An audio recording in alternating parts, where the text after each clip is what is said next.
to the district level US rule. So WP Honorable Vice Chairperson Minister from Stimor Association those could to be military. Welcome address people in Mata Masigi Taramasigi. Welcome address people.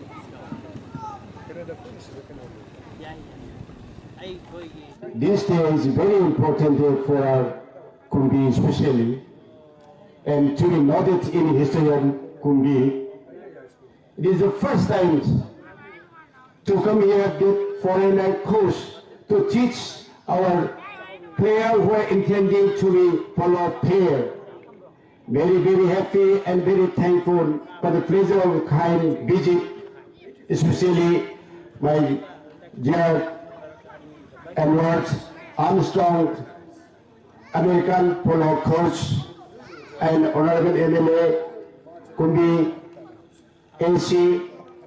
I call Housekeeper 2016 November Khadagi Houduna. I pay a signal polo si preserve Tamanaba Masun Pramotam Honabra, Adugimati Yana was a Kibani, Adubakan, when is a big Ahana Mahayuina, Nasi, I pay a signal Manipura Hanbuina, a quiggy, Polo Sing, TMC, a quay, American Costa, with an upper Pampo, Pinzabani, Sigur says Pampo of Honamatanda, Peggy San, Reward, Nasim, and Peggy Post with video Peggy San, Reward.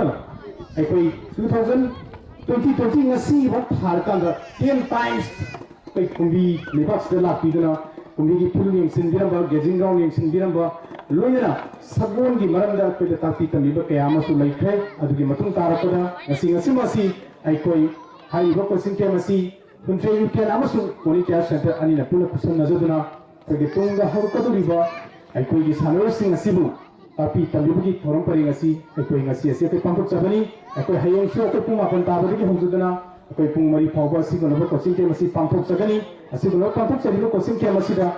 I could get the whole river, Sabol, Sibuba, Sabol, Chaninga, Amasun, Polo Masana Pamzaba, Polo Sanaka Zoapegi, writing Amasun, Ecotra Pegi, Aligi, Toba Pegi, Sambal Songbagi, Tata Riba, Sigunaba, Competition Kayama, Matan Tamatana, Sigunaba, Sigi Kosin, Kamasi, Pampok Sagani, Sigunaba Kosin, Pampok Pasida, even the Miraka from the Libya Madi.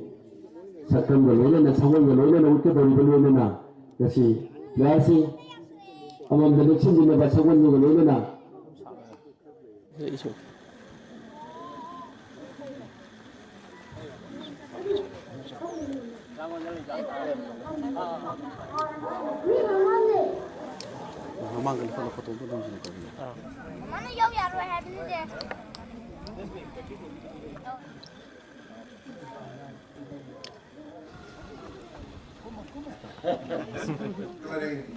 We can add to it and try to make it better, and we're willing to help in any way. And we're glad to be here, and glad to see the enthusiasm of the kids and the people today for the return of polo to Kumbi Village. Thank you very much.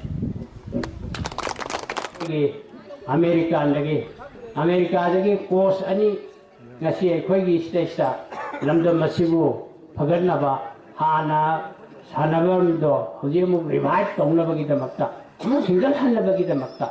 I never from a Stella Piraga, I quay Hujik Madugi, Adoquay Ure, Hujiki Anovanova, Sanava, cricket lady, Bombay, football lady, the Sanava, I am singers.